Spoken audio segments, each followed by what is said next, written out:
Jemi mbledhur për të mbrojtur dignitetin tonë kombëtar. Jemi këtu për të ngritur zërin kundër padrejtisë, që po bëhet bile më të mirë të Kosovës dhe të kombit shqiptar. Luftarëve të UÇK-s, të cilët luftuan për lirinë e dheut. Në vitin 2022, me 29 shtator, bashkë me presidentit Recep Mejdani, Bamir Topi, Begjet Pacolli dhe ish kryeministrin Badiri Majko ishin në Hagë, në dhomat e paraburrimit për takuar personalisht me presidentin Thaçi, me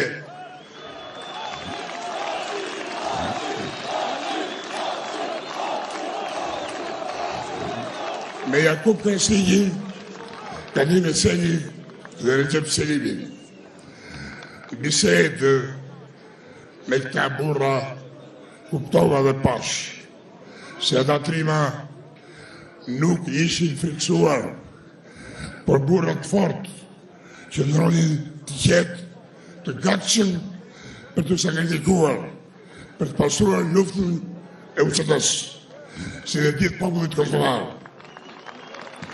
Nga njollat që padrejtisht po përpiqen të japin ata që nuk ja duan të mirën shqiptarëve. Ata nuk kanë kryer krime, por kanë bërë detyrën më të lartë që një historia bashkëkohore, sqarimin e Kosovës dhe mbrojtjen e popullit të vet. Unë besoj se drejtësia do bëjë detyrën e saj dhe do të jepë krahun e 4 rrethëve të UÇK-s. Ata e mbërgosur pa prova, me akuza të fabrikuara në qarqe dhe erda cyberruse, që përpiqet të llosin luftën për çlimin e Kosovës. Duhet të theksoj një fakt të rëndësishëm, se lufta e UÇK-s u mbështet fuqishëm nga NATO dhe Shtetet e Bashkuara të Amerikës, si dhe nga partnerët e rëndësishëm perëndimor.